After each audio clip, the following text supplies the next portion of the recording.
have someone who's been closely watching this and has got lots to say. Marko Papic is Chief Strategist at BCA Research. Marko, good to have you with us here. Thanks very much. I remember you, I wish we had that. I think you'd put out was it a meme? Various stages of Trump tariffs, right? And I wish we had that for our viewers. It was quite funny, but also actually was true to the point. What's your sense now? Moment of truth is here later tonight. How will this play out in your opinion? Well, I think that Liberation Day, as it's being called here in America, strangely, I don't get a day off or to raise prices on my clients. But anyways, the Liberation Day, April 2nd, of course, is coming. And I think that the reason that Scott Bessent comments were important, and I'm so glad that you introduced him, not many people in the markets are actually picking up on that, but that's a very crucial point. This idea that this is the highest level we're going to get.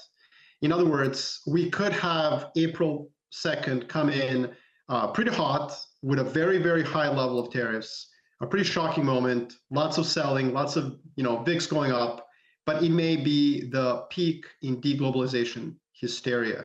And so that's how I would reference this. I think that that's the most important point, that this will be the worst, the moment when every new news item after this, in sort of rate of change terms, becomes better and better. But Marko, that's is that so? You're saying that is not priced in? I think I've read a fair bit which kind of points to that, a maximalist kind of approach, like an opening gambit, which is high, and then you kind of walk back from there. You work back based on negotiations and how things go. I mean, it's tough to say what is in the price, right? I mean, we don't know what is the news and then what is in the price, but that is kind of understood, isn't it? Otherwise, I mean, the markets. Are you saying the markets see a big relief from that point on? I mean, how would things pan out? They shouldn't sell off if that is not in the price, if this is known, right? So I would say that, yeah, you're right. I mean, I think that there could be a pretty interesting buying opportunity from April 3rd and 4th and onwards. And then, of course, the question becomes pretty technical, which is, okay, fine, it's an opening gambit, it's a negotiating tactic. How long will it take these negotiations to happen? That's where the fundamental economic data will drive price action going forward. It won't be really the back and forth on trade negotiations. It will be like, well, look, I mean, if the negotiations to lower tariffs take 18 months or 24 months, as most trade negotiations take, well, then we could have a global recession while you're figuring out, where to end up. So I agree that there will still be a level of uncertainty.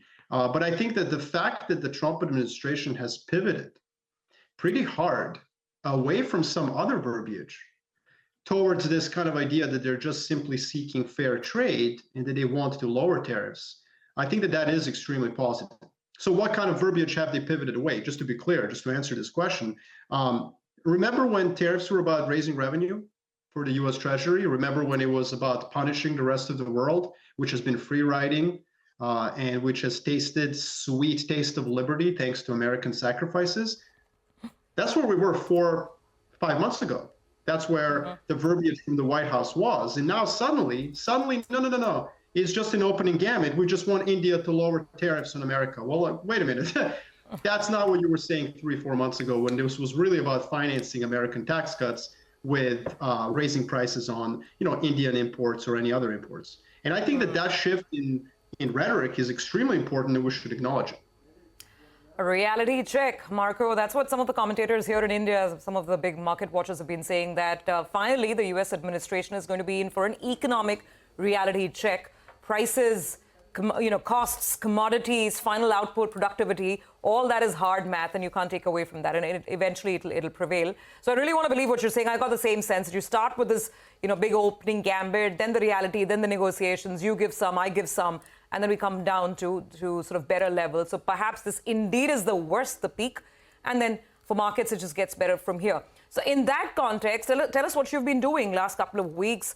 Have you been sort of hedging your bets when it comes to US equities? Are you looking outside the US? If yes, which markets? Well, yes, as you guys know, I mean, I've been favoring this kind of tilt towards the rest of the world.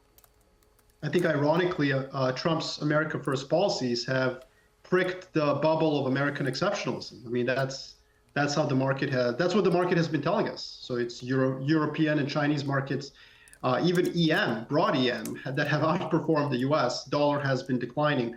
I think that we're in a secular shift towards that. So I think the next 5 years are going to see outperformance of EM and Europe and Japan relative to the US. I'm not shifting away from that. But in the short term, I think it is a correct move to kind of stay on the sidelines and not be sticking your head out with anything, whether anything risk on. I think gold has been a great hedge for the last month that I've been playing.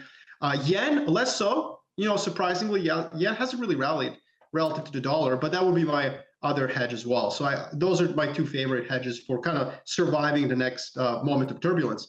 Your point is reality check is coming in. It's already come.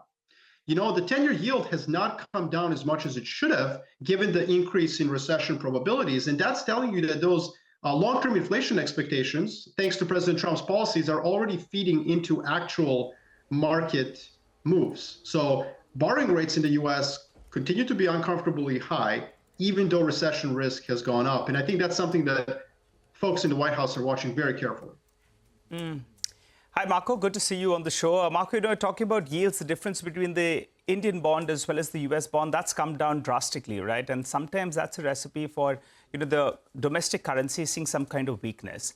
And it could be followed by FI selling as well. The flows here into India in the equity markets have been mixed.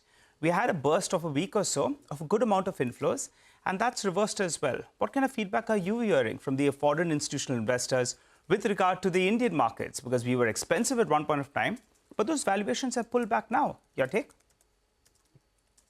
Yeah, so I think there won't be an instinctive, reactive move into India like there was in 2018 during the last trade war, where India was seen as a kind of a safe haven because it's such an insulated economy.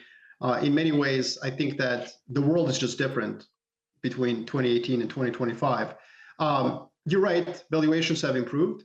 I've been relatively bearish on India for the past 12 months because of those valuations, and I do think that flows are going to return to emerging markets. I just don't know if India is necessarily the top of the pack, and this is kind of the same answer I always give you. I think India is going to be okay. I just don't think it's going to be the best performing market, as it was, if you remember, from 2020 to 2024. I mean, I'm asking you if you remember. Of course you do. It's been a great 4 years for India. But I think that's going to, I think that the delta in Indian performance is going to slow down. I don't think it's going to be my number one pick in emerging markets, but I'm also not bearish. Why is that, Marko? Very quickly, 30 seconds left. So what are you liking more than India? Why wouldn't India get the lion's share of that flows benefit? So I think that there's two answers to that question. I think we're in a commodity secular bull market, and I think that's going to continue. So if you look at the price of commodities, for example, over the past 18 months, even when China was effectively plumbing lows in terms of its economic performance, commodities actually held up. And I think that's an incredible setup. If China so much as shows a pulse, if China so much as shows a blip of life, I think commodities will be on fire. So that's number one. And in emerging markets, I think India is often sort of fighting against commodity producers for that attention from institutional investors. The second reason is that I think there's a huge right tail risk for Chinese equities and Chinese assets. Now, I say it's a right tail risk. It's a positive. It's not my base case scenario, but there is the chance, and I think it's pretty substantive, like 20, 30%, that there is some sort of a grand bargain between the US and China. And that will recapture some of that attention that China lost, which again will sort of push India down the list of favorables for institutional investors. It's not a knock on India or what's going on in India. It's just more from a valuation perspective and from a interest perspective. Other stories may capture the imagination of institutional investors. Marko, very, very quickly, just one last point. We heard some over the weekend comments with regards to Russia, Putin. Apparently Trump was angry. What does that mean? Does it mean that maybe we're not going to see a ceasefire soon? Will that force a ceasefire sooner than expected? How is that developing according to you? Well, I would just say that too many people overreacted to the Zelensky meeting. There was this sense that America's abandoning Europe. It's not. Trump just subjectively wants the war in Ukraine to end, and he's going to just be mean to everyone who stands in the way of that, whether it's Zelensky or Putin. But one thing that I would say, your chyrons on the screen are talking about oil.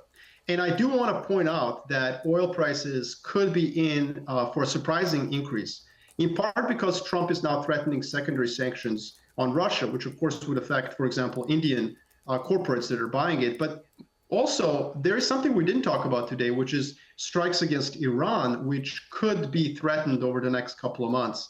And so I would focus on that as well. And that's maybe a topic for conversation for our next gathering. Got it. We've made note of that. And absolutely, yeah, we had a chartist yesterday, by the way, was calling $90 plus on Brent oil. So who knows, never know when it's geopolitics. Anything's possible, right? Marko, thank you so much for joining in. Good conversation as always.